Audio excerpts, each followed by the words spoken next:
Hello, in this video I'll show you how to use the indirect function to reference cells from a different sheet. So we have an example here. We want to go receive the value, the contents in cell D8 in the map sheet. So the correct number here is D8 is number 9. So generally when we just use the indirect formula and reference this one, D8, we get from cell D8 in the same sheet.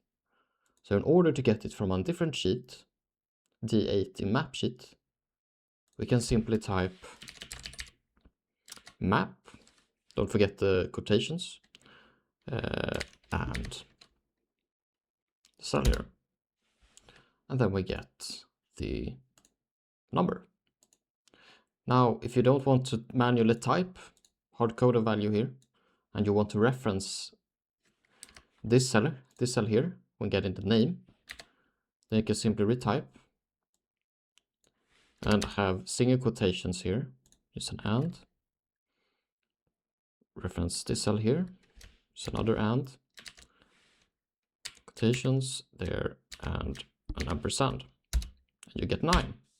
And then copy paste this down.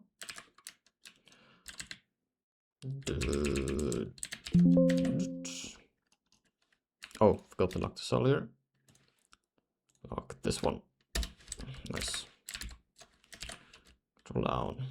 Nice. So now we can double check here in cell AC2. AC2.